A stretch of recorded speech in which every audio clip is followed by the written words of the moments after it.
Hello everyone, সবাইকে সালাম এবং শুভেচ্ছা জানিয়ে ইন্সপায়ার ফিটনেস বাই সোহেল তাজের হেলথি লাইফস্টাইল সিরিজের আরেকটি এপিসোড নিয়ে আজকে আমরা এসেছি।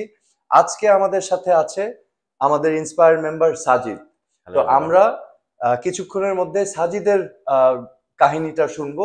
তার আগে আমি একটা ছোট্ট ইন্ট্রো দিতে যাচ্ছি। আমরা নিশ্চয়ই লক্ষ্য করেছি যে আমরা যারা শহরে আছি, আমরা দেখছি যে শহরে কিন্তু মারাত্মকভাবে হসপিটাল, ক্লিনিক, ফার্মাসি, ডাক্তার চেম্বারে ভরে গিয়েছে। এর কারণ হচ্ছে অতিমাত্রায় এখন আমরা অসুস্থ হয়ে যাচ্ছি।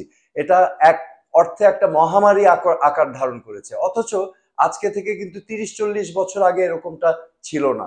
এখন আমরা দেখছি যে সকল অসুখ বিসুখগুলো বয়োজ্যেষ্ঠদের হতো, যেমন 70 ঊর্ধ্ব, সেই অসুখ বিসুখগুলো এখন টিনেজার 20 বছরের যুবক যুবতীদের হচ্ছে। তো রহস্যটা কি?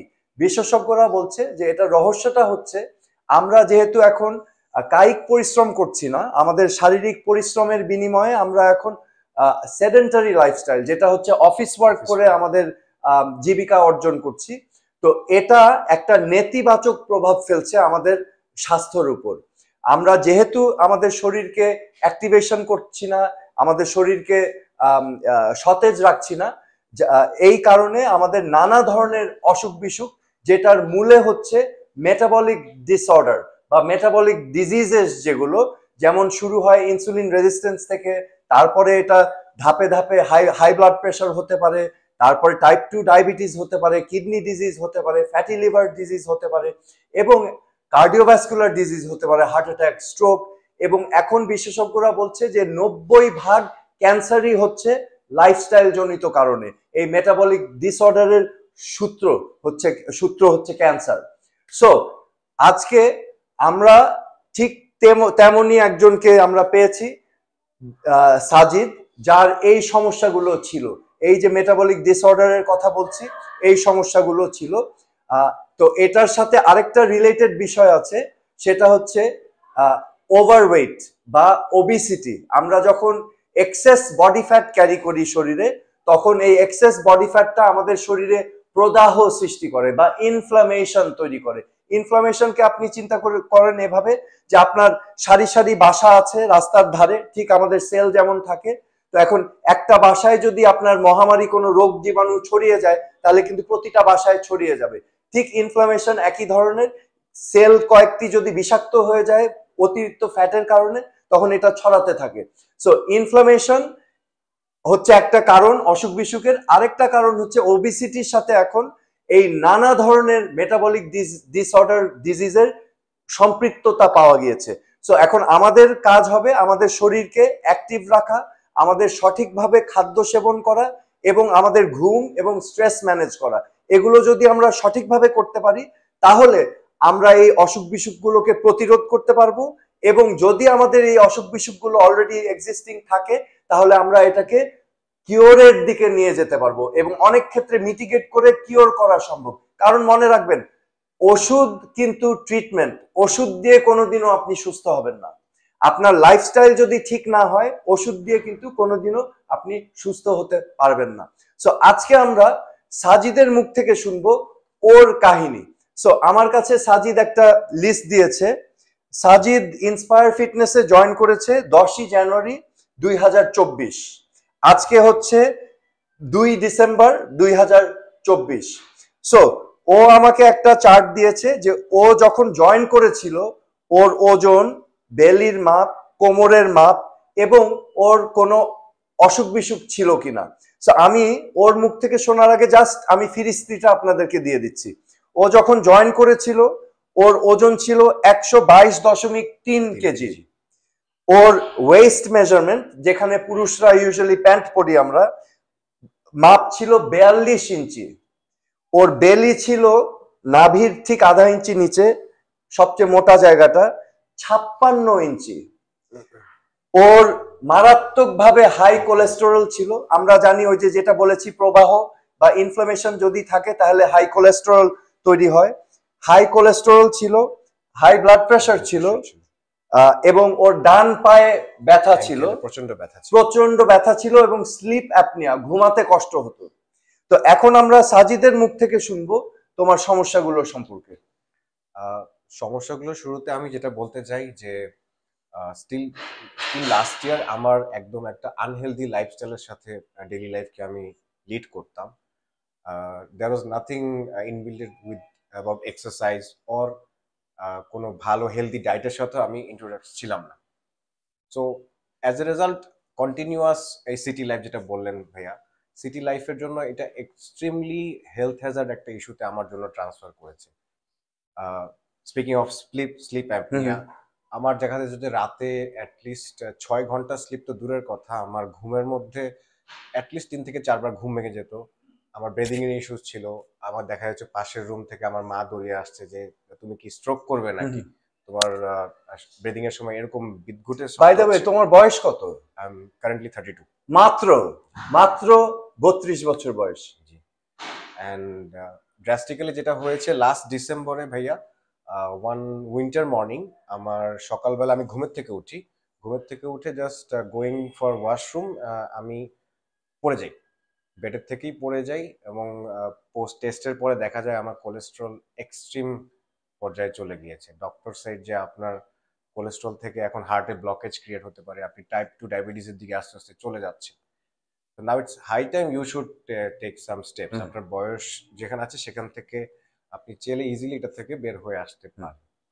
সো স্পিকিং অফ দ্যাট, আমার মা এখানে বেসিকলি আমাকে সাজেস্ট করলো যে তুমি তো কত কিছুতেই টাইম ওয়েস্ট করো, even you invest your money on different things, like তুমি বাইরে খাচ্ছ, ফাস্টফুডের প্রতি অ্যাডিক্ট তোমার, তুমি দিনে অ্যাটলিস্ট 3 বার 4 বার তুমি অর্ডার করে ফাস্টফুড খাচ্ছ। Why didn't you invest your earnings with a good activity? তো এই জাঙ্ক ফুডের উপরে না খরচ করে তুমি একটা পজিটিভ কিছুতে ইনভেস্ট করো, right? So what I did from last January, I just cut down entire sugar intake. আমি এখন ফাস্ট ফুড একদমই খাচ্ছি না। তার মানে তুমি আমাদের ইন্সপায়ারে জয়েন করেছো জানুয়ারিতে আমাদের নিউট্রিশন ক্লাস অ্যাটেন্ড করেছো। নিউট্রিশন ক্লাস অ্যাটেন্ড করে ও আমাদের খাদ্যর মানে নিউট্রিশন প্ল্যানটা, আমরা কিভাবে খাদ্য সেবন করব, কি প্রকারের খাদ্য খাবো, কি অ্যামাউন্টে খাবো এবং কয়বার খাবো, এই সিস্টেমটা ও ফলো করা শুরু করে। Inbuilt with my daily life. ফার্স্টে এটা একটু চ্যালেঞ্জিং ছিল, বিকজ আপনি একটা ইজি ওয়ে থেকে হঠাৎ করে একটা স্ট্রাকচার্ড মডেলে আসবেন, but when you are actually use to with this, তখন আপনার জন্য এইটাই অ্যাকচুয়ালি অনেক বেশি রেজাল্টিং হয়ে যাবে। আচ্ছা, সো তুমি এই হেলথি লাইফস্টাইলে চলে আসলা ইন্সপায়ার ফিটনেসে জানুয়ারি 2024 থেকে ডিসেম্বর 2024। সো এই প্রায় 11 মাসে তোমার প্রগ্রেসটা কি হলো? এখানে তুমি লিখেছো তোমার 122 কেজি 122.3 কেজি ছিল, বর্তমানে তোমার ওজন হচ্ছে 82.3, 40 কেজি ওয়েট কমিয়েছে। ওকে, শুধু ওয়েট না, এখানে একটা উল্লেখযোগ্য বিষয় আছে, আমরা কিন্তু ওয়েট লস চাচ্ছি না, আমরা এক্সেস বডি ফ্যাট লস চাচ্ছি। কারণ এখন আমরা জানি যে মাসেল হচ্ছে স্বাস্থ্য এবং সুস্থতা, লনজিভিটি, ব্রেইন হেলথ সবকিছুর জন্য মাসেল খুব গুরুত্বপূর্ণ। তো আমরা যখন ওয়েট লস করি, আমরা মাসেল লস চাচ্ছি না, আমরা চাচ্ছি ফ্যাট লস। আমরা বোন লস চাচ্ছি না, ওয়াটার লস চাচ্ছি না, আমরা চাচ্ছি fat loss. So fat loss বুঝার আরেকটা উপায় আছে, ওজন তো গেলই 40 কেজি, প্লাস ওর ওয়েস্ট মেজারমেন্ট ছিল 42, এখন হচ্ছে 35। সো সে 7 ইঞ্চি কমিয়েছে ওয়েস্ট থেকে, এটা একটা গুড ইন্ডিকেশন যে চর্বি গিয়েছে। এবং আরো আশ্চর্যজনক, ওর বেলি ছিল 56 ইঞ্চি, তার মানে এই বড়। I used to wear 4XL shirts, 4XL shirt পরতো, এখন ওর বেলি নেমে গিয়েছে 14 ইঞ্চি কমে 42 ইঞ্চিতে। তো এটা গেল আপনার অ্যাস্থেটিক, তার মানে অ্যাপিয়ারেন্স, ওর অ্যাপিয়ারেন্স সম্পূর্ণভাবে চেঞ্জ হয়ে গেছে। তুমি তোমার আগের ছবিটা একটু কাইন্ডলি অডিয়েন্সকে দেখাও, তাহলে তারা বুঝতে পারবে। হ্যাঁ, এটা জুম ইন করো, এই যে এটা হচ্ছে সাজিদ 11 মাস আগে। হ্যাঁ, একটু হোল্ড করো তাহলে সবাই দেখুক, এটা ড্রাস্টিক অ্যামেজিং চেঞ্জ, এক্সিলেন্ট। হ্যাঁ, তুমি থাকো, এই যে এক্সিলেন্ট চেঞ্জ।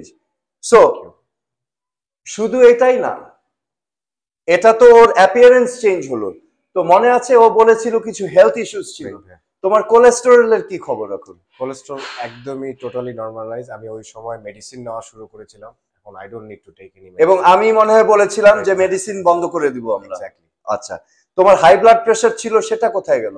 এখন আর হাই ব্লাড প্রেশার কোনো ইস্যু, হাই ব্লাড প্রেশার নাই, উল্টা আমি তোমাকে এখন বলছি পানির সাথে লবণ মিক্স করে খেতে, Himalayan pink salt, right? So আপনারা যদি হেলথি লাইফস্টাইল ফলো করেন, আমাদের শরীরের জন্য অ্যাকচুয়ালি কিন্তু ইলেকট্রোলাইটস যেমন সোডিয়াম, পটাশিয়াম এবং ম্যাগনেসিয়াম খুব ইম্পর্টেন্ট। তো আমি আমার মেম্বারদেরকে সাজেস্ট করি, যারা আমার হেলথি লাইফস্টাইল ফলো করছে তাদের জন্য সল্ট রিপ্লেসমেন্ট খুবই প্রয়োজন শরীরে। আচ্ছা, তারপর তোমার পায়ে ব্যথা ছিল রাইট লেগে, এটার কি হলো? This was the most amazing thing. আমি যেটা হতো ভাইয়া, ঘুম থেকে উঠার পরে আমি আমার রাইট পা মাটিতে ফেলতে পারতাম না। আমাকে অনেকক্ষণ মুভমেন্ট করে, মোবাইলাইজ করে হয়তোবা ব্লাড সার্কুলেশন ক্রিয়েট করতে হতো। But within 3 months of exercise what I saw that এটা চলে গেল। চলে গেল মিনস আমি এখন বেসিক্যালি জাম্প করতে পারছি, স্পোর্টসে পার্টিসিপেট করতে পারছি, এক পায়ের উপর ব্যালেন্স করে এক্সারসাইজ করতে পারছি। দিস ইজ সামথিং রিয়েলি যেটা তুমি আগে পারতা না। I couldn't imagine at that time যে আমি এই অ্যাক্টিভিটি গুলো এইভাবে। এক্সিলেন্ট। আর এখন কোনো পেইন নেই, পেইন নেই, এবং তুমি ইয়াং হয়ে যাচ্ছ আরো, রাইট? Exactly, finally. ওকে, তারপরে তুমি বলেছিলে যে তোমার ঘুমের সমস্যা, এই যে 3 ঘন্টাও ঘুমাতে পারতা না, ঘুম ভেঙে যেত, ওটার কি হলো? এক্স্যাক্টলি ভাই, সেটা দিস ইজ সামথিং আসলে ঘুমের মধ্যে আমি টের পেতাম না, টের পেতে হচ্ছে আমার মা। শি ওয়াজ রিয়েলি বদার যে ওর কি হচ্ছে, ও ঘুমাচ্ছে, ঘুমের মধ্যে এত জোরে জোরে সাউন্ড হচ্ছে, প্লাস ঘর করছে, প্লাস ব্রিদিং করতে পারছে না। এক পর্যায়ে একদিন আমার মা আমাকে ডেকে বলল, তুমি তো ঘুমের মধ্যে স্ট্রোকও করতে পারো, তোমার তো ব্রেনে অক্সিজেন সাপ্লাই হচ্ছে না, যে ঘুমের মধ্যে তোমার বডিটা যে রিকভারি করবে। বা তোমার মা তো খুবই মনে হয় সচেতন ব্যক্তি। Exactly, very nice. হ্যাঁ, তারপর? এবং আলহামদুলিল্লাহ এখন এই কোনো ইস্যুজই নাই। সো দেখেন, আপনারা স্বচক্ষে দেখলেন, সাজিদের মুখ থেকেই শুনলেন ও কি কি সমস্যা নিয়ে এসেছে, এবং সমস্যাগুলোর সমাধান আমরা করেছি বিনা ওষুধে। এবং ও যে ওষুধগুলো খেত, সে ওষুধগুলো আর খাচ্ছে না, বিনা ওষুধে সে সুস্থ হয়ে গিয়েছে, এবং ইনশাল্লাহ আরো সুস্থ হবে যতদিন সে কন্টিনিউ করে যাবে। সো এখন আজকের এপিসোডে আমরা একটা বোনাস রাখছি, আপনাদের খাওয়ার কিছু সিস্টেম আমি বুঝিয়ে দিতে যাচ্ছি, কারণ আমি জানি যে ইন্সপায়ারে এসে আপনাদের অনেকেরই সুযোগ হবে না। সো আজকের এই ভিডিওতে আমি আপনাদেরকে খাওয়ার একটা নিয়ম বলে দিচ্ছি, এটা যদি ফলো করেন আপনাদের উপকার দিবে। আমাদের খাওয়ার সিস্টেমে 3বার খাওয়া আছে। আমরা এটাকে বলি প্ল্যানেট ফার্স্ট মিল, সেকেন্ড মিল, থার্ড মিল। তো আমাদের রাতের খাওয়া যখন হবে, রাতের খাওয়া কমপ্লিট হওয়ার পর আমরা পরের দিনের খাওয়া খাবো 12 থেকে 16 ঘন্টা গ্যাপ দিয়ে। এই 12 থেকে 16 ঘন্টা গ্যাপে শুধু পানি খাবো, পানি ছাড়া আর কিছু খাওয়া যাবে না।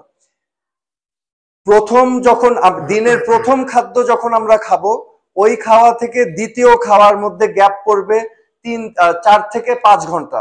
এই মিনি গ্যাপের মধ্যে শুধু আমরা পানি খাবো। দ্বিতীয় মিল থেকে তৃতীয় মিল আমরা 4 থেকে 5 ঘন্টা গ্যাপ রাখবো, শুধু পানি খাবো। আচ্ছা, এখানে এই গ্যাপগুলো খুব ইম্পর্টেন্ট। আমরা চেষ্টা করছি, কারণ আপনারা বেশিরভাগ এখন যারা শহরে থাকছেন, আপনাদের মেটাবলিক ডিসঅর্ডার আছে। এটা মেটাবলিক ডিসঅর্ডার হয় ইনসুলিন রেজিস্ট্যান্স থেকে। তো আমরা চেষ্টা করছি ইনসুলিন হরমোনটাকে কি বলা যায়, সেন্সিটিভ করতে, আমাদের শরীরকে সেন্সিটিভ করার জন্য। সো সেন্সিটিভ করতে হলে আমাদের খাওয়ার গ্যাপ দিতে হবে, যাতে ইনসুলিন চলে যেতে পারে। এবং এই বড় গ্যাপ যেটা আছে 12 থেকে 16 ঘন্টা, সেটা আমাদের ডাইজেস্টিভ হেলথের জন্য উপকার আনবে। যাদের গ্যাস্ট্রোইন্টেস্টিনাল প্রবলেম আছে, সেটা 3, 4, 5 মাসের মধ্যে মিটিগেশন হওয়া শুরু করবে। এখন কি খাবো সেটাও একটু বলে দিই। আমাদের মূল উপাদান হচ্ছে প্রোটিন, কারণ আমাদের শরীর প্রোটিন দিয়ে তৈরি। প্রোটিনের সোর্স হচ্ছে মাছ, মাংস, ডিম, মুরগি এবং প্রোটিন পাউডার অনেক ক্ষেত্রে। সো আমরা প্রোটিন কতটুক খাবো, সারা দিনের একটা প্রোটিন হিসাব আমরা করে নিব। আপনার শরীরের যেই ওজন, ধরেন আপনার শরীরের ওজন 70 কেজি, এই 70কে 1.5 দিয়ে গুণ দিবেন, তাহলে যেই সংখ্যাটা আসে, যেমন 70কে 1.5 দিয়ে গুণ দিলে আসে 105। সো 105 হবে আপনার দৈনিক প্রোটিন টোটাল। এখন আপনি যদি 3 বার খান, এই 105কে 3 দিয়ে ভাগ দিবেন, তাহলে প্রতি মিলে আপনার ওই সংখ্যাটা আসবে। কিন্তু আমার রেকমেন্ডেশন আরেকটু ভিন্ন। আমি পুরুষদের জন্য রেকমেন্ড করব per day minimum 120 gram protein. আর মহিলাদের জন্য রেকমেন্ড করব মিনিমাম 100 গ্রাম প্রোটিন। এই পুরুষরা 120 কে ডিভাইড করবে 3 দিয়ে, মহিলারা 100 কে ডিভাইড করবে 3 দিয়ে। সো যেই সংখ্যাটা আসে সেটা হচ্ছে আপনার প্রোটিন ইনটেক। ধারণা দিয়ে দেই, 100 গ্রাম চিকেন ব্রেস্টে আছে 35 গ্রাম প্রোটিন, 100 গ্রাম গরুর মাংসের মধ্যে আছে 35 গ্রাম প্রোটিন, একটা গোটা ডিমে আছে 6 গ্রাম প্রোটিন, 100 গ্রাম রুই মাছে বা পাঙ্গাস মাছে আছে 15 থেকে 20 গ্রাম প্রোটিন। তো এইভাবে আপনারা হিসাবটা করে খাওয়া খাবেন। এই প্রোটিনের সাথে আপনার সাপোর্ট থাকবে ভেজিটেবল, শাক সবজি জাতীয় গ্রিন টাইপের ভেজিটেবল এবং সালাদ। ভাত, রুটি, নুডলস, পাস্তা ইত্যাদি একেবারে কম, যদি খান একদম কম, না খেলে কোনো সমস্যা নেই, কিন্তু খেলে একদম কম খেতে হবে। আপনারা আপনাদের বেলি ওয়েস্ট মাপবেন, ওজন মাপবেন, প্রতি সপ্তাহে মাপবেন। যদি দেখেন ওজন কমছে না, মেজারমেন্ট কমছে না, প্রোটিন না কমিয়ে বাকি খাওয়া কমাবেন এবং দৈনিক 8 থেকে 10,000 স্টেপ হাঁটবেন। একটা স্মার্ট ওয়াচ কিনবেন, কিনে দৈনিক 8 থেকে 10,000 স্টেপ হাঁটবেন। যদি ফলো করতে পারেন 6 মাসে আপনার জীবন চেঞ্জ হয়ে যাবে। সো এতটুক বলে আজকের এপিসোড আমরা শেষ করছি। সাজিদ, তোমাকে ধন্যবাদ এবং congratulations. Thank you very much. Amazing journey. তুমি আমাদের সিস্টেমের উপরে বিশ্বাস রেখে you followed it. I entirely just trusted the process. Process trust করেছে, রেজাল্ট পেয়েছে, রোগমুক্ত হয়েছে, সুন্দর জীবনের এবং সুন্দর ভবিষ্যতের পথ খুলে দিয়েছে। সো আমি চাই আপনারাও ঠিক একই পথে আসেন, কারণ আমরা নিশ্চয়ই চাই না আমরা নিজেরা অসুস্থ হয়ে আরেকজনের উপরে বোঝা হতে। আমরা চাই নিজে সুস্থ সবল থেকে আরেকজনের উপকার করতে, তাই না? তো এই কথা বলেই আজকের এপিসোড শেষ করছি। সকলকে ধন্যবাদ। Thank you very much. খোদা হাফেজ।